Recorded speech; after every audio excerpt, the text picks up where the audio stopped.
The room was filled with excitement and curiosity as the alien students filed in, each one eager to learn. They came from different planets, different species, all united under one common goal: to master the art of first aid. Their planets were peaceful, their species known for their advanced knowledge of healing, using gentle techniques to nurse the wounded. For them, medical care was about precision and patience. Nothing could have prepared them for what was about to happen.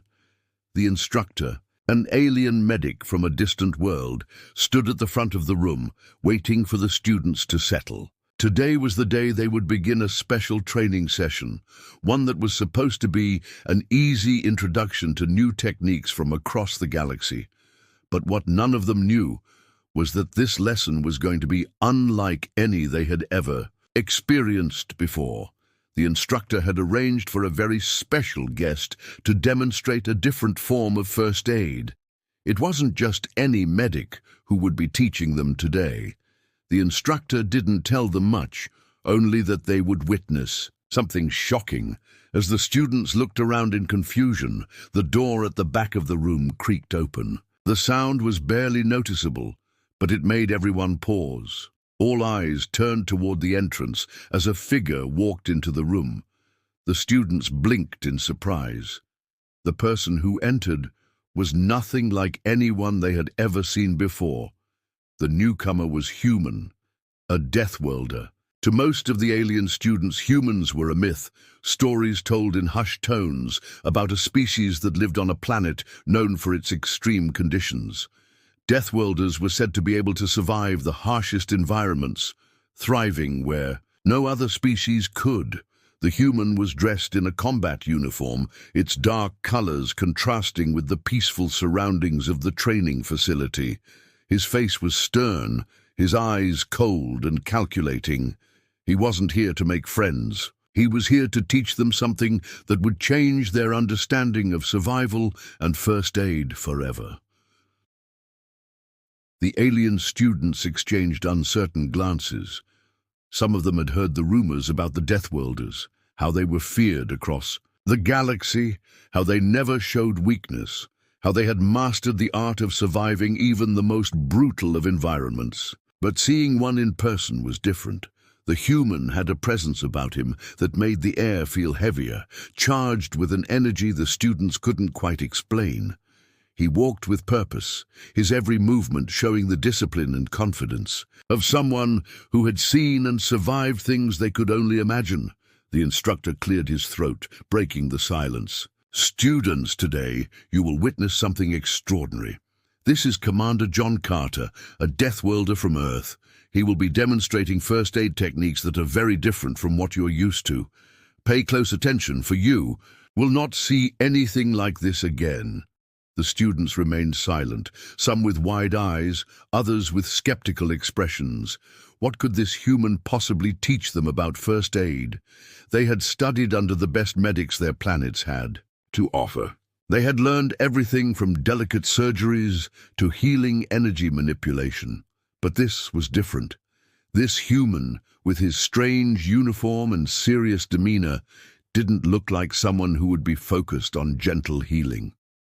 Commander Carter stepped forward, his boots clicking against the smooth floor as he moved into the center of the room. The students could feel the weight of his gaze, and a strange unease began to settle in the room. He didn't speak immediately, just stood there, observing them. His eyes scanned the alien students, taking in their nervous faces, their unsure posture. They were not used to being watched like this. On their worlds, they were the ones doing the observing, always the ones in control, always the ones who had the knowledge.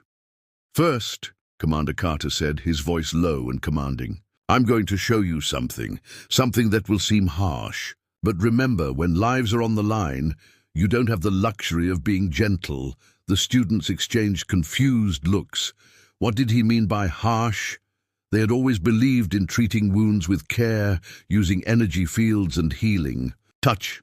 What could this human possibly know about healing that they didn't? Without another word, the commander turned and signaled to a nearby assistant. The assistant wheeled in a practice dummy, a lifelike simulation of an injured soldier covered in blood and wounds. The students watched in silence as the dummy was placed in front of them. It looked real, too real, and the sight of it made some students take a step back. Commander Carter turned to the students, his face stern. "This is how we do it. This is how we survive." He grabbed a medical kit from his belt and began to work on the dummy.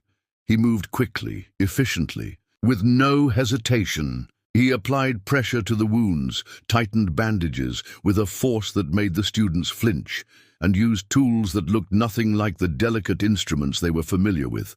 There was no time for gentleness. There was no time for softness.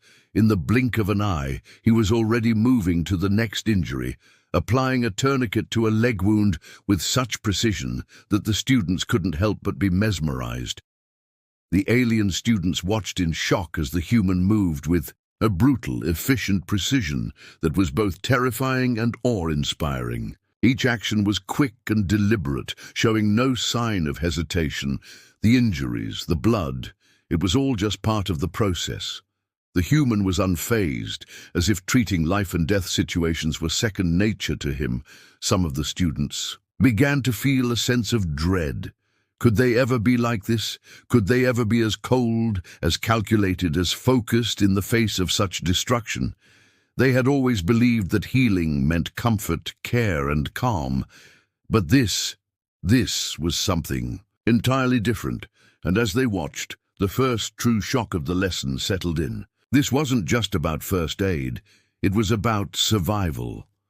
The room remained silent as the students processed what they had just witnessed. It was as if time had slowed down, and they couldn't quite wrap their minds around what had just happened. The human, Commander Carter, was still working with precision, as though the chaos around him was nothing but a normal part of his routine. His movements were flawless, efficient, and without hesitation. The alien students stood frozen, their eyes wide, unable to comprehend how someone could treat wounds with such raw force and unflinching resolve. For the first time, one of the students, an alien from a peaceful planet known for its delicate medical techniques, spoke up, his voice trembling. But you're not even being gentle. You're hurting him more." He was pointing at the dummy, which now had multiple wounds patched up in an almost brutal manner. The bandages were tight, the injuries compressed, and yet the human showed no signs of concern. The student, a young creature with green skin and large eyes, was visibly distressed by the sight. Commander Carter turned toward the student, his expression unreadable. "Healing isn't about comfort," he said coldly. "It's about saving lives, no matter the cost. On Earth, we don't have the luxury of time. If someone is injured, we don't have the luxury to be careful. We need to act fast, because if we don't, that person dies." The students shifted uneasily. The words seemed harsh, even cruel, but the more they thought about it, the more they realized he was right. On their worlds, they had always believed that medical care was about offering compassion, tenderness, and calmness. They were taught to heal wounds gently, using energy fields to soothe the pain and stimulate the healing process. But this human's approach was different. It was about speed, efficiency, and doing whatever it took to keep someone alive. The room's atmosphere grew thick with tension. The alien students exchanged unsure glances. They had always believed that their ways were the best, the most refined, but now they weren't so sure. Could their peaceful ways of healing really prepare them for situations like the one they had just witnessed? Was it enough to simply offer comfort, or was there something else they needed to learn? "Don't be afraid to get your hands dirty," Commander Carter continued. "First aid is not about making someone feel comfortable. It's about saving lives, even when it means doing the unthinkable. If you hesitate, if you waste time, you lose them.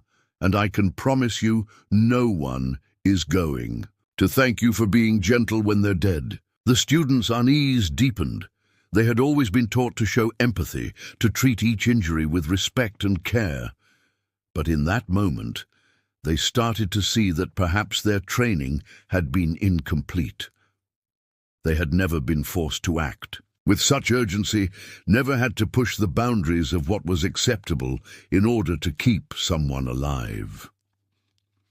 Commander Carter moved on to the next part of the demonstration. He pulled out a small device from his medical kit, something the students had never seen before. It looked like a high-tech tool, sleek and deadly, capable of performing complex procedures in an instant. The students watched in stunned silence as he activated the device, and in one swift motion he made a deep incision on the dummy's chest. There were no cries of pain, no second thoughts, just the sharp sound of the tool cutting through the synthetic flesh. The students watched in horror and fascination as the human worked with brutal efficiency.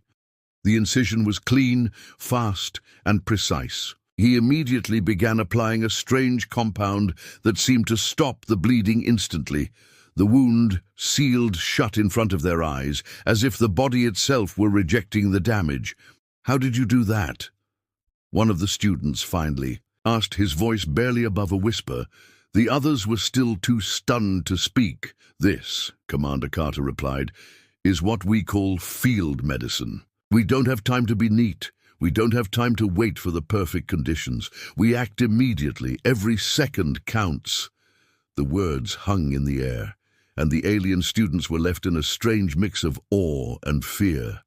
The harshness of the humans' techniques was unlike anything they had ever been taught. For a moment, the room seemed to spin as the realization hit them. This wasn't just a demonstration. This was a whole new way of thinking about survival. And it was terrifying. "Now," Commander Carter said, his voice cutting through the silence, "it's time for you to try. Don't hold back. Don't be afraid of making mistakes. Just do it. You're here to learn." The students looked at one another, uncertainty flickering in their eyes.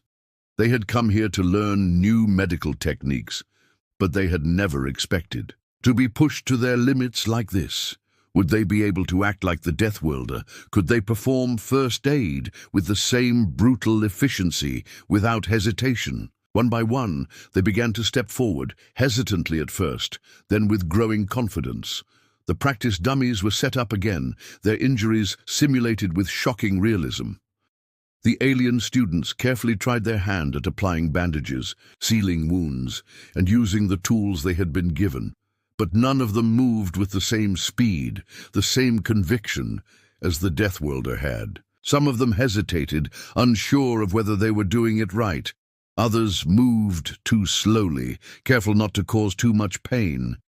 But none of them were prepared for the harsh realities of survival. The clock ticked on, and with each passing second, the students could feel the weight of the challenge pressing down on them. Would they be able to act quickly enough? Would they be able to save a life in a real-life situation, as the Deathworlder had shown them? The suspense grew, and it became clear. This was just the beginning of the lesson. What they had seen today was just a glimpse of what true survival required. And the question lingered in the air. Could they truly embrace this new, brutal form of healing? The air in the room grew thick with tension as the students struggled to follow the Deathworlder's lead. Each attempt they made felt awkward, clumsy, as though their peaceful training had no place in the chaos of real survival. Their eyes flickered nervously from the practice dummies to Commander Carter, who stood at the back of the room, silently observing them. The students were beginning to realize that their usual methods, gentle and calculated, weren't going to cut it in the face of a real emergency. Zara, a tall, slender alien from the planet Zin, stepped forward to work on her patient. Her species was known for their advanced healing abilities, using energy to accelerate the body's natural healing processes. She was calm, practiced, and confident in her approach, but as she wrapped the bandage around the dummy's arm, her movements felt slow and unsure. The wrap was too loose, the pressure too light. Zara hesitated, thinking too much about the patient's comfort and not enough about the urgency of the task. "Is this correct?" she asked, her voice trembling slightly. The fear in her tone was evident. Commander Carter didn't move for a long moment. Then finally he spoke. "You're more concerned with making it look perfect than saving the life. Forget the comfort. Focus on the outcome." His voice was cold, blunt, but it cut through the air like a knife. Zara's heart sank. She had been so used to doing things the right way, the precise way her people had taught her, that the idea of abandoning caution felt unnatural. How could she possibly ignore the patient's pain and fear? She had always believed that healing was a compassionate act, a way to restore balance. But now, under the cold gaze of the Deathworlder, she began to question everything she had ever known. The other students weren't faring much better. Dakar, a short, stocky alien from the planet Kazor, was sweating as he tried to apply a tourniquet. He had always been quick on his feet, his species known for their strength and ability to survive in harsh environments. But now, as he worked, under the watchful eyes of Commander Carter, his confidence began to falter. His hands shook as he tightened the bandage, unsure whether he was doing it right. The pressure wasn't enough. The wound wouldn't stop bleeding. Dakar glanced up, meeting the Deathworlder's piercing gaze. "I don't understand," he muttered. "We're supposed to be gentle, to ease the pain. Why is this necessary?" The human's response was short and to the point. "Pain is temporary, death is permanent. Do you want to be gentle, or do you want to save lives?" Dakar stiffened, his mind racing. He had been taught that healing meant making the injured feel better, to reassure them that everything would be okay. But this was different. This wasn't just about comfort. It was about survival. The thought of being harsh, of ignoring the pain, made his stomach churn. But the more he thought about it, the more he realized that Commander Carter was right. If he had to choose between comfort and survival, there was no contest. He had to adapt, or he wouldn't be able to help anyone.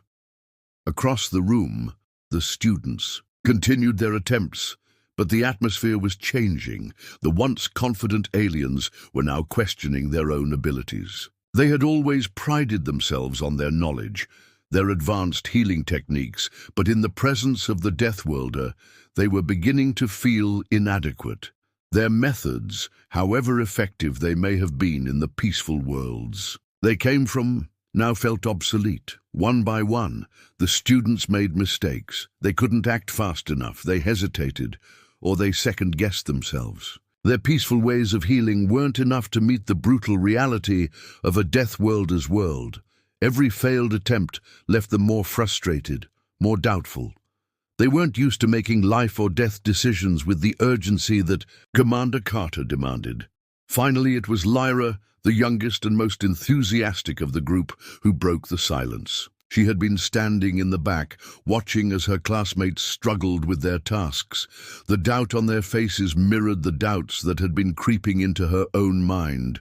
She stepped forward, shaking, determined to try one last time. "I can do this," she whispered to herself. She moved swiftly, remembering the lessons from Commander Carter. There was no room for hesitation, no room for gentleness. With a deep breath, she grabbed the tools and began working on the dummy's wound. This time she acted quickly, applying pressure, tightening the bandage without worrying about the discomfort it might cause. Her heart pounded in her chest as she moved with purpose, pushing aside the fear and doubt that had been haunting her. And when she finished, she looked up to see Commander Carter nodding slowly. For the first time that day, she felt a small sense of accomplishment. She had done it. Not perfectly, but she had done it. And for a moment, it was enough. The Deathworlder walked over to her, his face still as hard as stone. "Not bad, but you need to be faster next time. Don't think about the wound. Think about the person's life and never hesitate." Lyra nodded, still shaken but determined. She had learned something today, not just about first aid, but about herself. The harshness of the training, the brutal speed and efficiency had forced her to step outside of her comfort zone. She wasn't sure if she was ready to embrace it fully, but she knew one thing for certain. She had to change if she was going to survive in this galaxy. As the rest of the students continued to work, Commander Carter watched silently, his expression unreadable. He had pushed them to their limits, but this was only the beginning. There was still more to teach, more challenges ahead. But for now, he had seen enough. The alien students had taken the first step. They had felt the weight of survival, and they were beginning to understand what it truly meant to heal on a death world. But the real test was still to come. The silence that followed was thick with uncertainty. The students, who had once stood proudly, now looked around at each other with newfound doubt. The lesson had been harsh, forcing them to confront the uncomfortable truth that their methods of healing, gentle and refined, were inadequate in the face of real, life-threatening situations. But Commander Carter wasn't done with them yet. He had more to teach, and his lessons would be far from easy. "Gather around," the Deathworlder commanded, his voice as cold as the steel of his weapon. The students reluctantly moved to the center of the room, their eyes still wide with the realization of how much they had yet to learn. "This is not a class on theory," Commander Carter said, his gaze sweeping over each of them. "You've learned the basics, but now it's time to put your skills to the test. You're going to experience what it's like to perform first aid under pressure. And I'm not talking about a simulation. I'm talking about real stakes." The students exchanged nervous glances, their hearts beginning to race. What was he talking about? Were they actually going to face life-or-death situations? The Deathworlder handed out combat suits, each designed for a different alien species. He explained that the training facility had been equipped to simulate a chaotic battlefield, a setting where survival was not guaranteed. You will each face a series of scenarios. Some will be easier, some will be harder. But make no mistake, if you hesitate, if you fail them. Understand? The students nodded, though none of them could hide the fear that had begun to creep into their minds. These weren't just theoretical lessons anymore. This was real, or as real as it could get within the walls of a training facility. Commander Carter didn't give them time to second-guess themselves. He led them into a massive room filled with obstacle courses, flashing lights, and sirens blaring in the background. It felt like being on the front lines of a battle. Explosions echoed off the walls, and the lights flickered in a constant state of alarm. The students' hearts pounded as they took their positions at various points in the room. Suddenly, a loud siren blared. A simulated explosion erupted in the distance, followed by the sounds of screaming and chaos. The students froze. The air seemed to vibrate with the urgency of the situation. This wasn't a peaceful medical exercise anymore. The simulation was designed to test their limits, to push them into action. "Your patients are injured, Commander." Carter's voice rang through the comms. "Move, or they die. You have 3 minutes before their wounds become fatal. Go!" With the countdown ticking in their ears, the students sprang into action. Zara, the Zinnian, moved first, her limbs trembling with nerves. She spotted the first dummy, an alien soldier lying motionless with a large gash across its chest. The blood was dark and thick, pooling quickly on the floor. Zara's hands shook as she knelt beside the soldier, her mind racing. She remembered the Deathworlder's words. No hesitation. She grabbed the medical kit, ripped open the bandages, and quickly started working. But something was off. The pressure she applied didn't stop the bleeding fast enough. The wound was too severe, and the time was running out. Sweat began to bead on her forehead as panic set in. She tried to focus, but her thoughts raced. What if she wasn't fast enough? What if she killed the patient? Just as she felt her confidence begin to shatter, she heard the Deathworlder's voice in her earpiece. "Don't think, Zara. Act. The wound doesn't care about your fear." With a sharp breath, she forced her focus back on the task at hand. She stopped thinking about how the patient would feel and instead tightened the bandage with ruthless precision. The blood began to slow, the bleeding controlled. For the first time, Zara understood what Commander Carter had meant. There was no time to care about comfort. There was only time to save the life. Dakar, the Khazor, wasn't faring much better. He had found his patient, an injured alien with broken limbs and shallow breathing. His first instinct was to gently lift the creature into a comfortable position.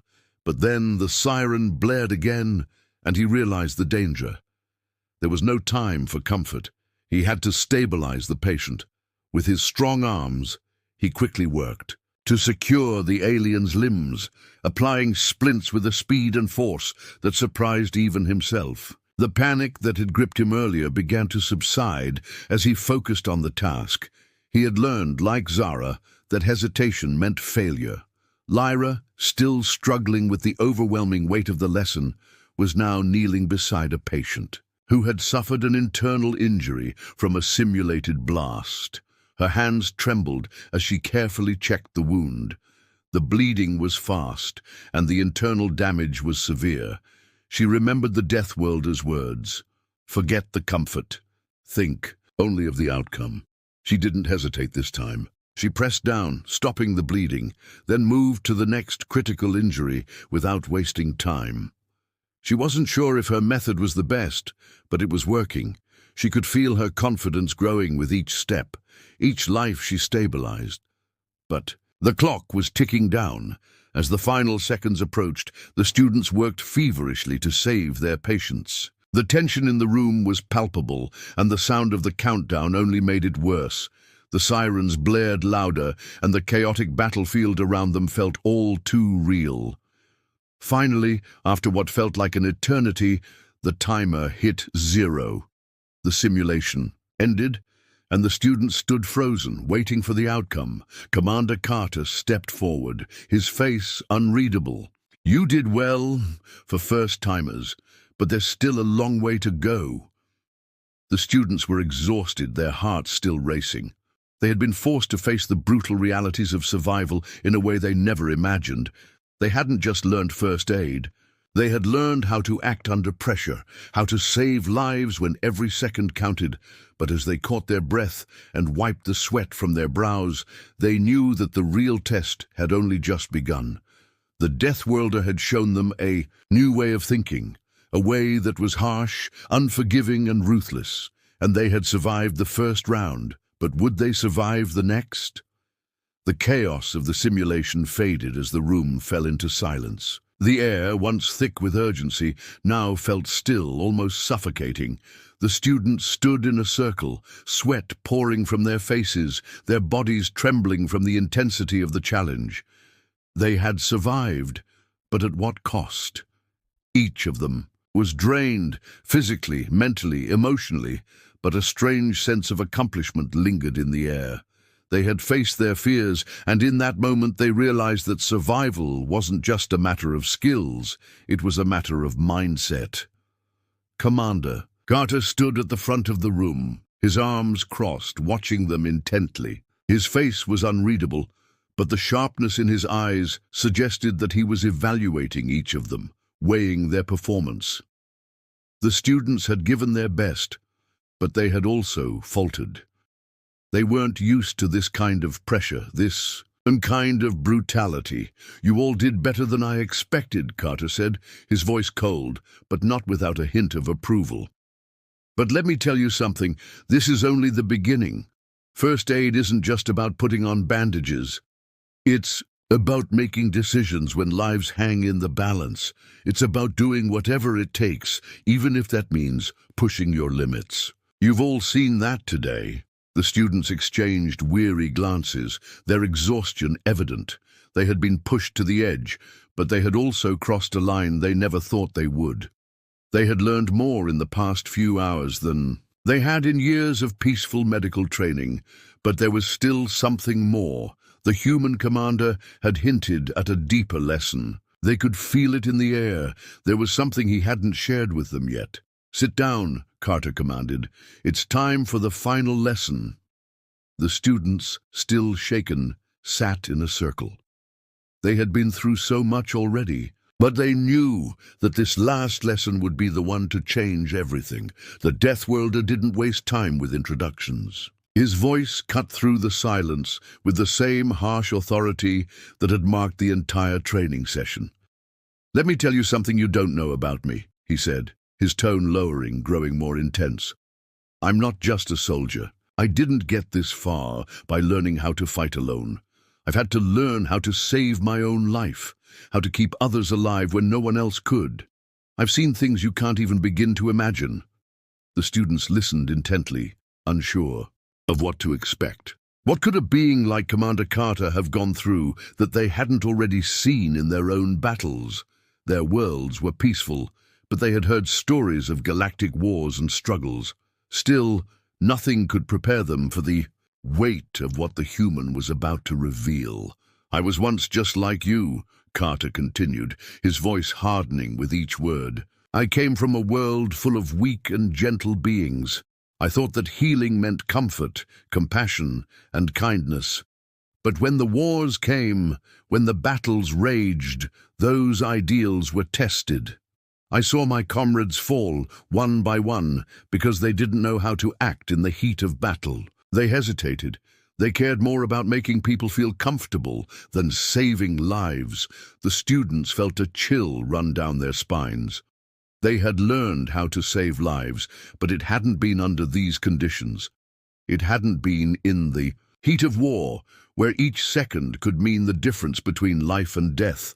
What could Carter possibly mean? Could it be that their peaceful ways of healing weren't just inadequate? They were a liability.